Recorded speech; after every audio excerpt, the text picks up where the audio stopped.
Quiero saludar con mucho gusto, admiración, cariño, de verdad, qué placer que estén aquí. Roberto Duque Roquero, abogado constitucionalista, y Carlos Illades, que eres profesor titular del Departamento de Humanidades de la Autónoma Metropolitana. Perteneces al Sistema Nacional de Investigadores del CONACYT, miembro de la Academia Mexicana de Ciencias. Arranqué en el periodismo de vida tratando de dilucidar el mapa, la historia de la derecha y de la izquierda. Hay que hacer algunas precisiones, Carlos, Roberto, los escuchamos. Y después irnos de qué es la izquierda. Si estamos hablando de aquel 1700, 1800, ¿no? Hoy, ¿dónde estamos parados? Y si existe una verdadera izquierda o no existe. Te escuchamos, Carlos, Roberto. Carlos, bienvenido. Muchas gracias por la invitación, Fernanda. No, hombre, encantada. Bueno, la izquierda y la derecha existen desde hace 200 años. Como bien dijiste en la introducción al programa, es la Revolución Francesa la que los divide, y los divide por la manera como se sientan en la Asamblea Nacional. La derecha, empiezo por ella, tradicionalmente se ha identificado con el orden. A veces, aunque no siempre, ha defendido las libertades, depende qué tipo de derecha, las libertades civiles, las libertades políticas. Ha tenido versiones extremas como el fascismo. Cuando pensamos que la izquierda es autoritaria, también deberíamos pensar que los extremos mayores, digamos, de autoritarismo han sido la ultraderecha. Gobiernos, digamos, pues no sé, nacionalsocialismo, el fascismo, que pues tenían una orientación marcadamente en favor del gran capital. La derecha pues se ha reconvertido a lo largo del tiempo, y en lugares como México se ha identificado pues, en un periodo, digamos, en los últimos años, con la defensa, digamos, de los valores democráticos. Insisto, la derecha más cargada a la defensa del orden, a la defensa del statu quo. Tan es así que Felipe Calderón, en su defensa del orden, pues inició esta guerra en la cual sigue metido el país. En cambio, la izquierda es una tradición también larga, como decía, que se reconoce más en la llamada cuestión social, en la defensa o la promoción de los intereses de las clases populares. También lo decías en tu introducción, y es lo que la ha identificado a lo largo del tiempo. También, como señalabas, en los últimos años, no solo en México, sino en el resto del mundo, en parte se ha desdibujado el planteamiento de la izquierda, pero también el de la derecha.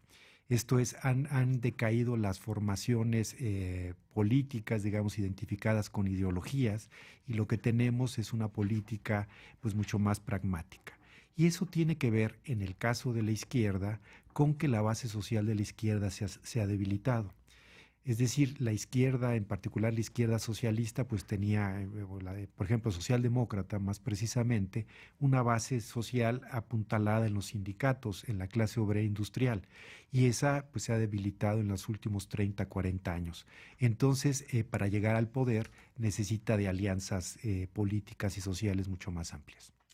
Ahora, esto quiere decir, ya no existe la izquierda de Cuauhtémoc Cárdenas en México, ya no existe esa izquierda que hoy, pues con tal de ganar una elección, se junta el centro con la derecha, con la izquierda. Es una revoltura, Roberto, que a muchos sorprendió la alianza entre PRD y PAN, porque justamente eran contrarios, no tenían nada en común. Entonces, ¿qué vislumbras en México hoy? Se ha desdibujado efectivamente, Fernanda, la cuestión de las ideologías, y esto es una desgracia, Fernanda, porque, a ver, las ideologías son formas de pensar, simplemente son formas de pensar.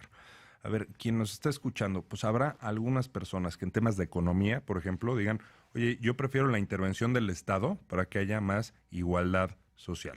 Otros dirán, no, yo prefiero que se le deje al mercado para que haya más libertad económica. Cuánto Estado y cuánto mercado. Hay quien opina de una forma, hay quien opina de otra, y por supuesto una gama de grises por ahí en medio. En temas sociales, oye, pues yo estoy en favor de la despenalización del aborto. No, pues yo totalmente en contra. Ah, pues que yo, que si de la eutanasia. En fin, esta clase de temas en donde tenemos un posicionamiento, cada quien tenemos formas de ver las cosas. Entonces, en la política, en principio, los partidos políticos son agrupaciones de personas que piensan de manera semejante. Y por eso los partidos políticos tienen que registrar un ideario formalmente. Ahí está, es consultable y tal. O sea, estos postulados de izquierda o de derecha, de los que estamos hablando y los que Carlos acaba muy bien de referirse, son consultables. Y cuando uno se pone a estudiarlos y ve uno las alianzas que están haciendo, entonces da uno cuenta que pues ahora es la ideología pues del hueso, la ideología del oportunismo, la ideología cachavotos, sin importar cuáles son las convicciones y cuáles son las ideas para que este país salga adelante. Entonces, ya los no que hay sí esas tenemos... ideas, ya no hay esos preceptos, ya no hay, porque yo sí veo una confusión brutal en el electorado. No, total. Es que, a ver, los que tenemos ideología, Fernanda, estamos en graves problemas. Pues es un drama. Porque, ¿qué vamos a hacer el 1 de julio? Están completamente desdibujadas en la oferta política que ahora tenemos. La sigue existiendo en el sentido que, en el fondo, en su interior, pues a lo mejor los distintos actores políticos pues, tienen una manera de pensar, pero la sacrifican inmediatamente cuando ven que les puede convenir electoralmente. Déjenme ir una pausa, regreso contigo, Carlos Illades. Por cierto, tu libro, Carlos, editorial Océano, El futuro es nuestro, historia de la izquierda en México. Por favor, léanlo. Es que si vamos a hacer un voto inteligente, tenemos que estar enterados. No nos podemos ir con el corazón. No nos podemos ir con los guapitos ni los... Eso ya pasó. Ya no podemos votar así, pues. Tenemos que estar más informados. Voto inteligente. Entonces lean, esto nos va a servir mucho para entender todo lo que ha cambiado la izquierda en México. ¿Existe? Bueno, con eso volvemos. Me dice Carlos, me preguntan del libro de Carlos Illades, El futuro es nuestro, historia de la izquierda en México, Océano, editorial Océano. Para quien me ve en televisión, aquí lo voy a poner enfrente de mí y está en Gandhi, Sanborns, en todos lados. Léanlo, vale mucho la pena. Les preguntan, ¿existe la izquierda en México? Sí, existe no solo una, sino varias izquierdas. Digamos, la más conocida, pues es la izquierda que está en el sistema político. Hay un segmento, no sé qué tan grande, pero lo hay, en Morena, otro pequeño, pero lo hay en el PRD. Hay una izquierda fuera del sistema político, la candidatura indígena, el neozapatismo, Marichuy, los únicos que no hicieron trampa, por cierto. Por cierto, y no está. Exacto. Por cierto. Eso es aberrante. Sí, los que los obtuvo bien y no los otros que sí venían de organizaciones políticas. Y también hay una izquierda fuera de no solo del sistema político, sino incluso clandestina. Pues en México todavía hay guerrillas. Serán minoritarias, etcétera, pero hay una expresión. Y también podríamos hablar de una especie de izquierda social, es decir, de gente o de ideología que piensa desde la izquierda, pero que no está en ningún tipo de organización. Entonces sí existen izquierdas. ¿Derecha? Pues también, ¿no? Hay, ¿quiénes serían?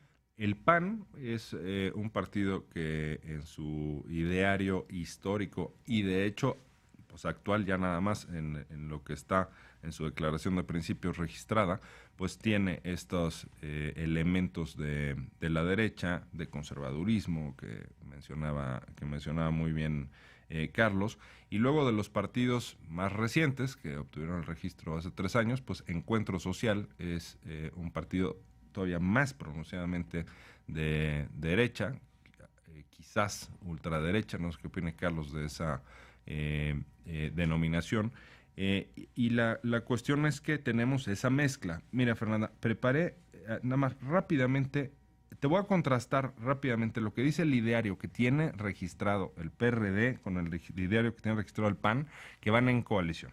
Fíjate nada más, el PRD, por ejemplo, habla de justicia social. Está en el centro el tema de la justicia social, un mercado regulado, pone mucho énfasis en eso. Habla de la opresión de los obreros y los campesinos, en contra de la privatización. El PRD dice en su declaración de principios que está en contra de la privatización. No menciona la propiedad privada, es una alternativa, dice el PRD, hoy por hoy, que es una alternativa al capitalismo neoliberal. Habla de un Estado rector. Tiene un capítulo de Estado laico donde rechaza el apoyo del clero. Tiene un capítulo de transversalidad de género, derecho a decidir libremente sobre el cuerpo, reconocimiento de opciones sexuales diferentes, y cierra con que el PRD está convencido que a través de la organización, fíjate Fernanda, a través de la organización y de la movilización de las mayorías, otro mundo es posible. Bueno, ahora veamos rápidamente la del PAN. ¿Ya lo logramos? Algo semejante. El PAN es, o cuando dicen que es el agua y el aceite, no es broma. El PAN trae un capítulo de persona y libertad. La economía tiene raíz en la libertad y la iniciativa de las personas. Habla de desarrollo humano. Tiene un capítulo de humanismo bioético. Habla del bien común, a diferencia del PRD, que su terminología es bienestar social. No, o sea, el PRD no va a mencionar nunca bien común, y el PAN bienestar social. Luego, la vida debe respetarse desde el momento de la concepción. Eso viene en la declaración de principios, digamos, actual del PAN. Mercado global, en fin, libre comercio y capacidad empresarial, economía social de mercado, o sea, derecho a la propiedad privada.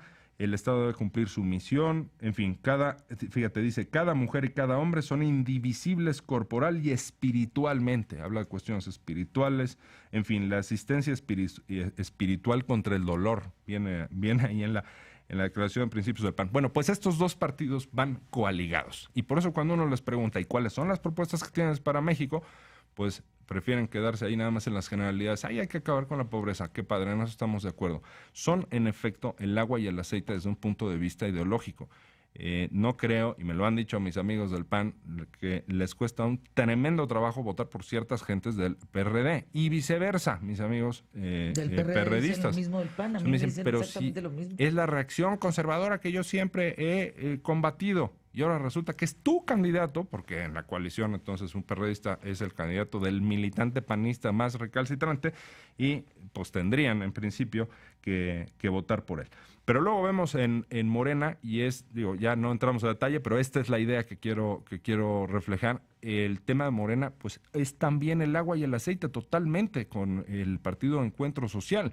Y el PRI, que ahí no hay tanta, digamos, distancia ideológica con sus aliados, el Verde Ecologista y el PANAL, porque son partidos ahí más bien acomodaticios, pero el problema del PRI está dentro del propio PRI. Su ideario es muy parecido, de hecho, al del PRD, y en la práctica, dentro del propio PRI, pues se conducen de una manera totalmente distinta todo el tiempo. Entonces, estamos perdiendo las ideologías, pero esto es muy grave porque las ideologías son, como digo, formas de pensar, formas de ver las cosas. Las convicciones para tener un mejor país son las que han quedado completamente relegadas pues por el cortoplacismo, oportunismo y agandalle político. Dice Carlos Choc, y Carlos, esa es la intención. Mira, algunos me mientan la madre, otro ya me dijo que verifique mi cuenta de tantas pendejadas que digo. Lo que quieras, como tú quieras. Pero Carlos, tienes razón. El voto debe de ser consciente. Estamos hablando de una elección que podría cambiar el futuro del país. Los proyectos de nación se encuentran en las páginas de las coaliciones. Necesitamos leerlas, necesitamos enterarnos, votar por lo que creemos necesario para el país. Voten por quien quieran, pero sepan por qué están votando. No nomás votar hablando de a lo tarugo. De verdad, creo que es una gran responsabilidad. Ahora, estamos en el camino, Carlos, y ya de Roberto Duque Roquero, de que desaparezcan los partidos políticos. Quedarnos a lo mejor como en Estados Unidos, republicanos y demócratas y santo remedio. Porque qué revoltura, unos van, unos vienen.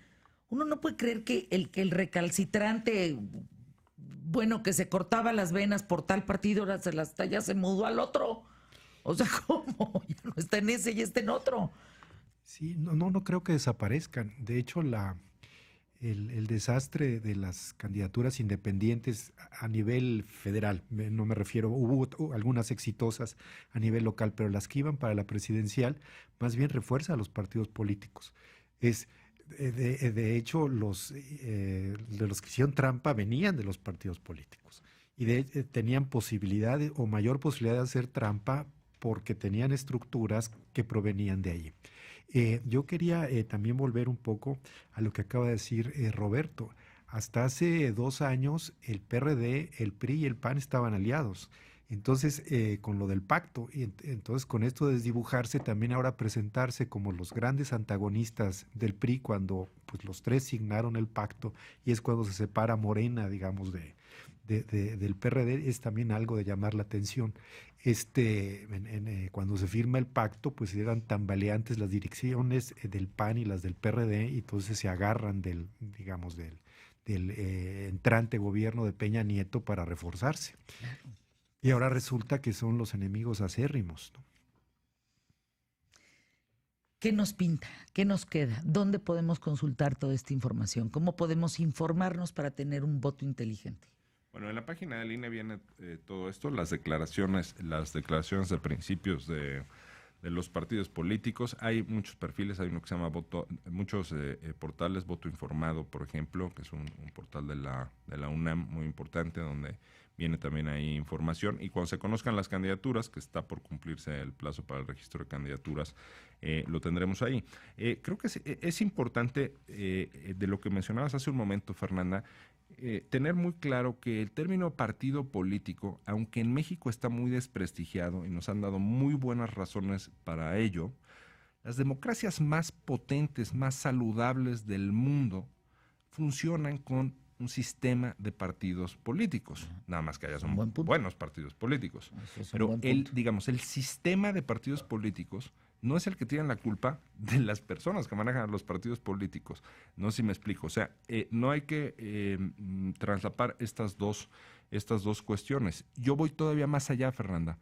Las candidaturas independientes son partidos políticos, porque un partido político es un grupo de gente que se une con un fin de alcanzar el poder público, pero un candidato independiente no está solo en la vida, no es que vaya ahí como anacoreta y esté separado. No, necesitas firmas para ser candidato independiente, igualito que los partidos. Necesitas financiamiento, igual que los partidos. Haces campaña, igual que los partidos. Tienes que tener una oficina para que te haga la auditoría de fiscalización. O sea, todo es idéntico a los partidos. Son partidos de facto, te diría yo, Fernanda. Pero claro, aprovechan el desprestigio de los partidos para esconder esa identidad. Hombre, son grupos de gente que está trabajando por esto. Entonces, no hagamos la distinción, digamos, de que los partidos son el demonio, los independientes nada más por serlo son los héroes. Ya vimos que muchos son tránsfugas de los partidos. Entonces, el análisis ahí tiene que ser, creo, fino, ¿no? ¿Pueden regresar, Carlos Illades, Roberto Duque, Roquero, a hacer un compromiso con la audiencia en el país para poder ir de la mano en el proceso que viene? Encantado. Poder decir, miren, esta es la izquierda, esta es la derecha, esta es la izquierda de antes, esta es la que se está conformando, la derecha quiere esto, la izquierda con la derecha quieren esto. Me parece que es muy importante entender las tripas de esta votación. Sin duda, el desfiguro de los independientes a mí me hace pensar que los partidos políticos sintieron ñáñaras frente a quitarles un porcentaje de la votación en medio de lo que hoy está pasando, y que esto pues es un atentado contra la democracia al cabo, porque pues tendríamos que tener muchas opciones de dónde elegir y todas extraordinarias, ¿no? Pero pues cada vez vemos más rupturas y menos opciones, ¿no? ¿Quién sabe si al cabo se vote por el segundo y no por el primero? Eso es un tema, ¿eh? ¿Regresas, Carlos? Sí, encantado. Gracias, Carlos, por estar aquí. Gracias, Roberto Duque, Roquero, gracias. Aquí, muchísimas gracias. Sí, pues aquí estaremos. Es muy importante analizar los candidatos. Ya en estos momentos no hay que votar por partido, hay que votar por candidato, olvidarse si es independiente o qué partido es. La verdad es que eso es lo más inteligente, y pues analizarlos. Vamos a desmenuzarlos, para bien, para mal, como sea. Ya las redes dirán lo que quieran. A mí lo que me importa es el voto el primero. Porque no solo es presidente, ¿eh? Es más, si solo nos concentramos en el presidente, estamos dejando de lado quizá la tripa más importante. Y esa no la estamos viendo.